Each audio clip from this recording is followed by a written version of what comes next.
بسم اللہ الرحمن الرحیم۔ السلام علیکم ورحمۃ اللہ وبرکاتہ۔ عزیز طلبہ، امید کرتا ہوں آپ خیریت سے ہوں گے انشاءاللہ۔ آج ہم بہت اہم سبق پڑھنے جا رہے ہیں، عقیدہ توحید اور اس کے دلائل۔ جیسا کہ گزشتہ سبق میں عرض کیا گیا تھا کہ ہم اب اہم فلسفی اور کلامی ابحاث کو شروع کریں گے، تو ہماری پہلی بحث عقیدہ توحید اور اس کے دلائل سے متعلق ہے، سبق نمبر 62 ہے۔ گزشتہ سبق کا خلاصہ یہ ہے کہ ہم نے حضرت مجدد الفسانی کے نام و نسب کو جانا تھا اور آپ کی تعلیم و تربیت، مزید ہم نے آپ کے نمایاں کارناموں کو دیکھا اور حضرت مجدد صاحب کی خدمات اور مصنفات کا بھی ہم نے جائزہ کیا۔ آج کے سبق کے مندرجات کچھ یوں ہیں۔ سب سے پہلے ہم عقیدے کی تعریف دیکھیں گے کہ عقیدہ کسے کہتے ہیں۔ مزید ہم توحید کی تعریف جاننا چاہیں گے کہ توحید کا کیا معنی ہے۔ توحید کے بعد پھر ہم عقیدہ توحید کے دلائل کو دیکھیں گے انشاءاللہ کہ توحید کیوں ضروری ہے۔ اگر ہم عقیدے کی تعریف کریں تو عقیدے کی تعریف میں یہ کہا جانا ممکن ہے کہ عقیدے کے لغوی معنی یقین ہے۔ اصطلاحی طور پر عقیدے سے مراد وہ بنیادی اصول ہوتے ہیں جن پر کوئی شخص یقین رکھتا ہو اور ان کے مطابق اپنی زندگی کو ڈھالتا ہو، تو اسے ہم عقیدہ کہتے ہیں۔ یہ لفظ عقیدہ عربی گرامر کے لحاظ سے عقدن سے نکلا ہے۔ اگر اس کو ہم عقدن کر لیں، عقدن یعنی ہار جو گلے میں پہنا جاتا ہے، اور اگر اسی عقیدے کو ہم عقدہ سے مشتق مان لیں، یعنی میم پر ہم اگر ضمہ پڑھ لیں، عقدہ اس مادے سے یہ مشتق ہے، تو عقدہ کا معنی ہوتا ہے گرہ باندھنا۔ تو گرہ جیسے آسانی سے نہیں کھلتی، تو ایسے ہی انسان جب عقیدے کو اپنا لیتا ہے تو وہ بھی عقدہ کی طرح ہوتی ہے، یعنی گرہ ہوتی ہے جس کے اندر انسان اپنے آپ کو باندھ رہا ہوتا ہے۔ بہرکیف عقیدے سے مراد وہ اصول ہوتے ہیں جن کا انسان اعتقاد رکھتا ہے اور ان پر یقین رکھتا ہے اور ان کے مطابق اپنی زندگی کو ڈھالنے کی کوشش کرتا ہے۔ عقیدہ اسلام کے بنیادی اجزاء میں سے ایک ہے۔ بنیادی اجزاء اسلام میں ایک جز عقیدہ ہے، یعنی اسلام کے 5 بنیادی ارکان ہیں، ان میں سے ایک ان ارکان کا اعتقاد رکھنا، یعنی ان تمام 5 ارکانوں کو برحق سمجھنا اور دل سے انہیں قبول کرنا، یہ عقیدہ ہونا چاہیے۔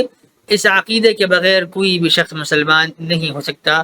وہ نماز، روزہ، زکوٰۃ، حج، توحید کسی بھی چیز کا منکر ہو تو وہ دائرہ اسلام سے خارج ہو جاتا ہے۔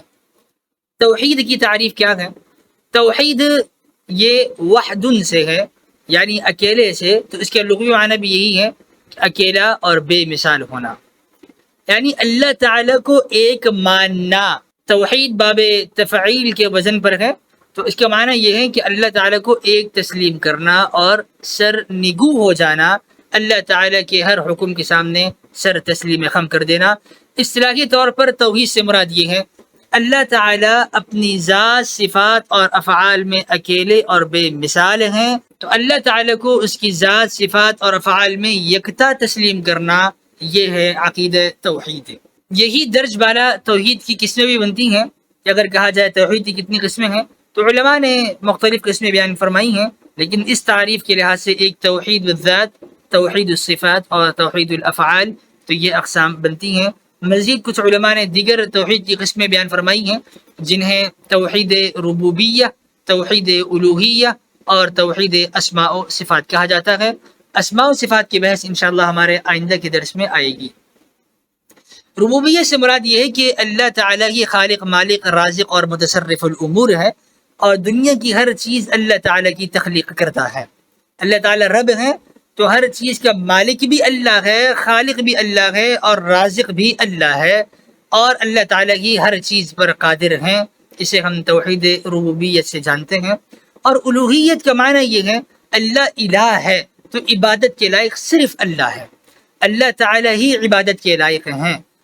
اور اسماء و صفات سے مراد یہ ہے اللہ تعالیٰ کے تمام اسماء، تمام صفات، اللہ تعالیٰ ان اسماء اور صفات میں کامل اور مطلق ہے۔ اللہ کی ذات میں جیسے کوئی شریک نہیں، اللہ کی الوہیت اور ربوبیت میں جیسے کوئی شریک نہیں، ایسے ہی اس کی صفات میں اور اسماء میں بھی کوئی شریک نہیں ہو سکتا۔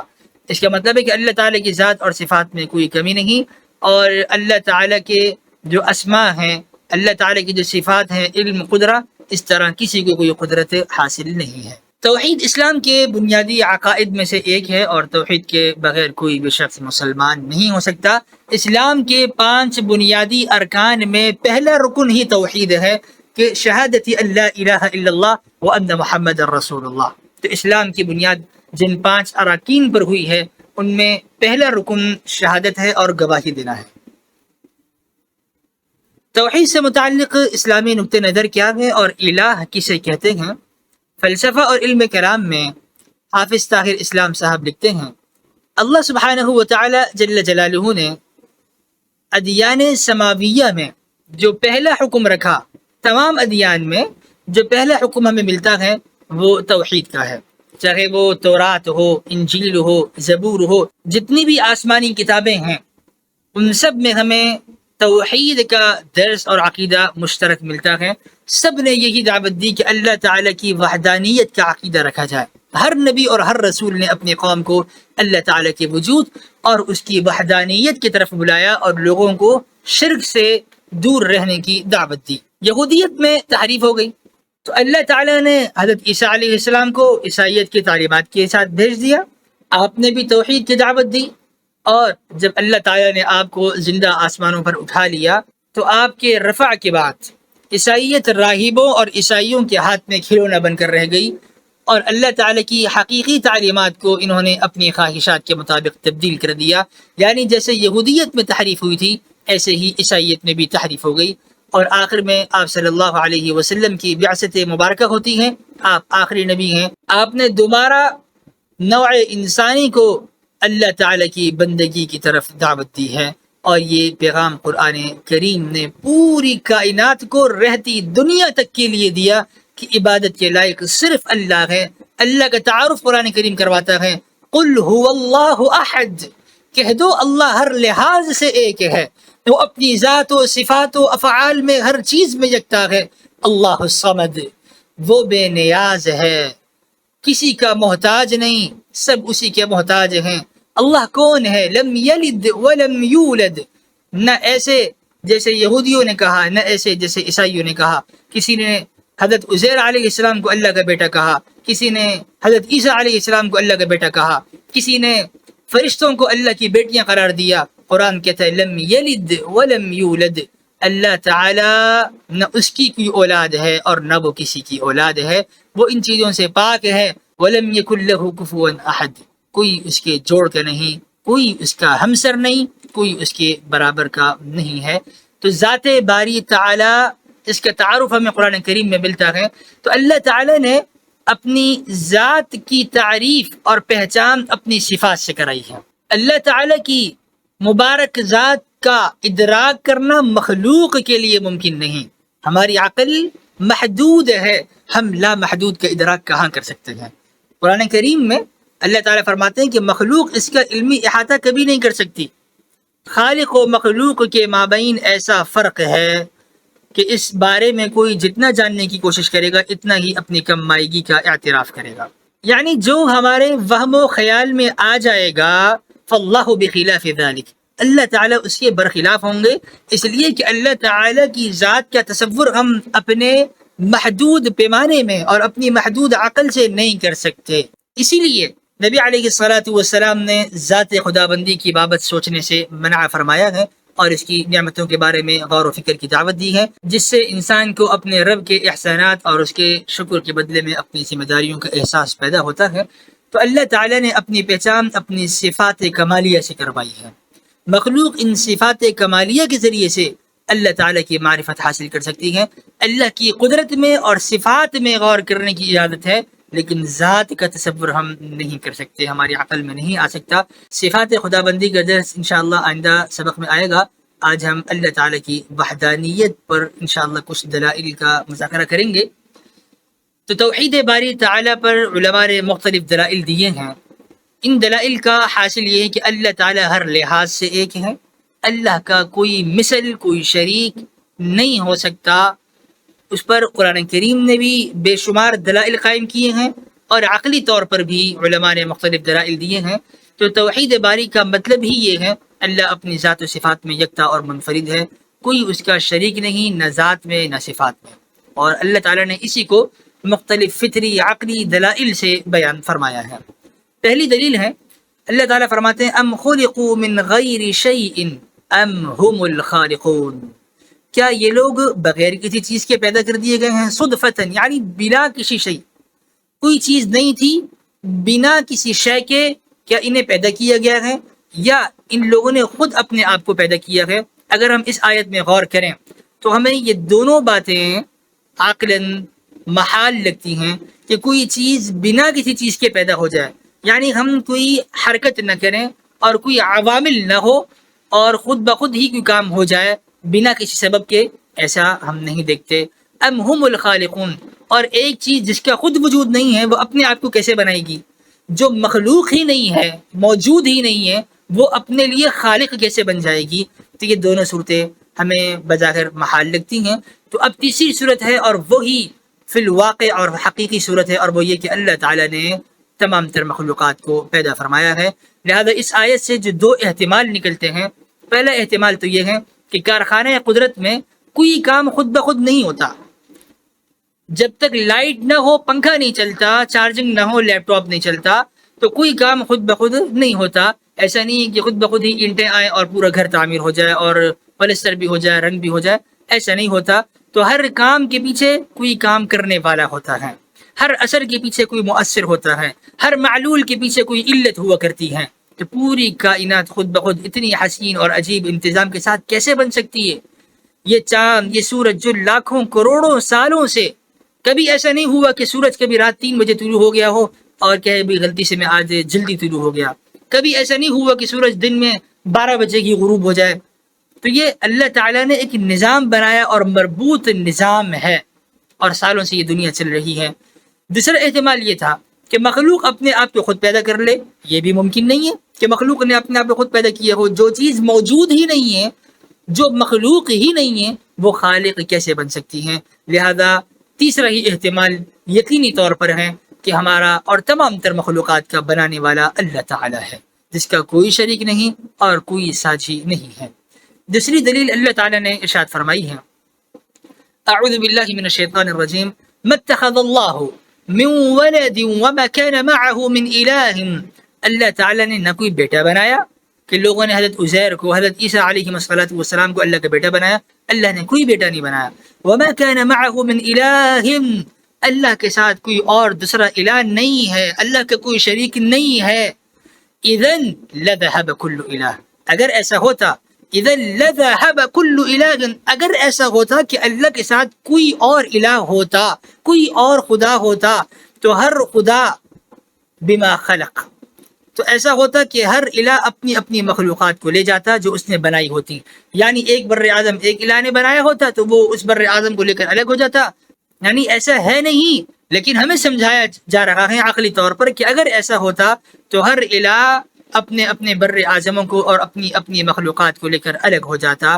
وَلَعَلَى بَعْضُهُمْ عَلَى بَعْضٍ، اور ان میں سے بعض دوسروں پر بغاوت کرتے، سبحان اللہ عما یصفون۔ لیکن ہم دنیا میں دیکھتے ہیں نہ تو کوئی الگ الگ ہوا ہے، نہ کسی ایک نے دوسرے پر بغاوت کی ہے۔ تو اللہ تعالیٰ پاک ہیں ان چیزوں سے جس کے ساتھ یہ مشرک اللہ تعالیٰ کو موصوف کرتے ہیں، اللہ کا شریک ٹھہراتے ہیں۔ تو اس آیت میں بھی ہمیں دو صورتیں بیان کی گئی ہیں۔ نمبر ایک تو یہ کہ اللہ تعالیٰ کے ساتھ کوئی اور معبود، کوئی اور الہ نہیں ہے۔ اگر ہوتا تو وہ اللہ کی الوہیت کو تسلیم کرتا یا نہیں کرتا؟ اگر تو کوئی دوسرا الہ اللہ تعالیٰ کی الوہیت کو تسلیم کر لیتا تو وہ الہ نہ رہتا، وہ تو خود عابد بن جاتا، یعنی دوسرا الہ جو اللہ کے ساتھ شریک ٹھہرایا جاتا اور وہ اللہ کو مان لیتا تو وہ خود عابد بن جاتا، وہ الہ نہ رہتا۔ اور اگر وہ اللہ کی الوہیت کو تسلیم نہ کرتا اور کہتا کہ میں خود ہی معبود ہوں، میں خود معبود ہوں، تو وہ اللہ تعالیٰ کی الوہیت میں جھگڑا کرتا، اللہ تعالیٰ کے ساتھ الوہیت میں تنازع کرتا، جس سے دنیا کا نظام درہم برہم ہو جاتا اور ہر الہ، ہر خالق اپنی اپنی مخلوقات کو لے کر ایک کنارے پر ہو جاتے اور ایک الہ دوسرے الہ پر چڑھائی کرتا، دنیا کا نظام درہم برہم ہو جاتا۔ لیکن ایسا نہیں ہے، ہم نے دنیا کے نظام میں کوئی اونچ نیچ نہیں دیکھی، اللہ تعالیٰ نے جو نظام چلایا ہے سورج کے طلوع غروب کا، ہواؤں کا، سیاروں کا، ستاروں کا، ہر نظام ہر لحاظ سے بے مثال ہے، اللہ تعالیٰ نے اس کو پیدا فرمایا ہے۔ اس دلیل کو علماء دلیل تمانع بھی کہتے ہیں، جس کی طرف اور بھی آیات سے ہمیں اشارہ ملتا ہے۔ تیسری دلیل ہے، اللہ تعالیٰ ارشاد فرماتے ہیں کہہ دیجئے کہ اگر اللہ کے ساتھ اور بھی الہ ہوتے، اور بھی کوئی دوسرے خدا ہوتے، جیسے یہ لوگ کہتے ہیں کہ اور بھی الہ ہیں، یہ بارش والا الہ ہے، اور یہ بچے دینے والا ہے، یہ بچیاں دینے والا ہے، اگر اور الہ ہوتے اذا لابتغوا الى ذی العرش سبیلا۔ حضرت شیخ الاسلام شیخ تقی العثمانی صاحب دامت برکاتہم فرماتے ہیں کہ یہ آیت توحید کے حق میں اور شرک کے خلاف ایک عام فہم دلیل ہے۔ وہ یہ کہ خدا ایسی ذات کو کہا جاتا ہے جو ہر کام پر قدرت رکھتی ہو اور کسی کے حکم کے تابع نہ ہو۔ خدا کسی اور کو جواب دہ نہیں ہوتا اور ہر کوئی خدا کو جواب دیتا ہے۔ اذا لابتغوا الى ذی العرش سبیلا، تو یہ دوسرے خدا کے ساتھ مل کر عرش والے خدا پر چڑھائی بھی کر سکتے۔ اور اگر یہ کہا جائے کہ ان کو اللہ پر چڑھائی کرنے کی قدرت نہیں ہے، جب قدرت نہیں ہے تو یہ خود ہی اللہ تعالیٰ کے محکوم ہو گئے، یعنی اللہ کی الوہیت اور قدرت سب پر غالب ہے اور باقی سب اللہ سے مغلوب ہیں، عاجز ہیں۔ جو عاجز ہو وہ الہ نہیں ہوتا، جو قادر مطلق ہو وہی الہ ہوتا ہے، تو اللہ تعالیٰ ہی الہ ہے۔ تو باقی جنہیں عرش تک پہنچنے کی قدرت نہیں ہے تو وہ الہ نہ ہوئے۔ ثابت ہو گیا کہ کائنات میں ایک ہی خدا ہے، عبادت بھی اسی کے لیے ہے، اور وہ قابل ستائش ہے، وہ قابل تعریف و عبادت ہے جس نے دنیا کو عدم سے نکال کر وجود بخشا۔ چوتھی دلیل، لو کان فیہما آلہۃ، اگر زمین و آسمان میں اور بھی خدا ہوتے اللہ کے علاوہ، لا فسدتا، تو زمین و آسمان کے نظام درہم برہم ہو جاتا۔ فسبحان اللہ رب العرش عما یصفون، اللہ تعالیٰ ان تمام باتوں سے بالکل پاک ہے جو یہ لوگ بناتے ہیں۔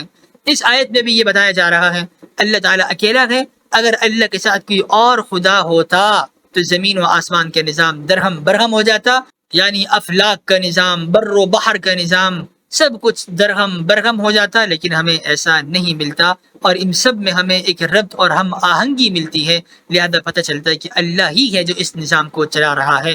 پانچویں دلیل کہ ہر چیز کسی ایک نقطے پر آ کر رک جاتی ہے، ہر چیز۔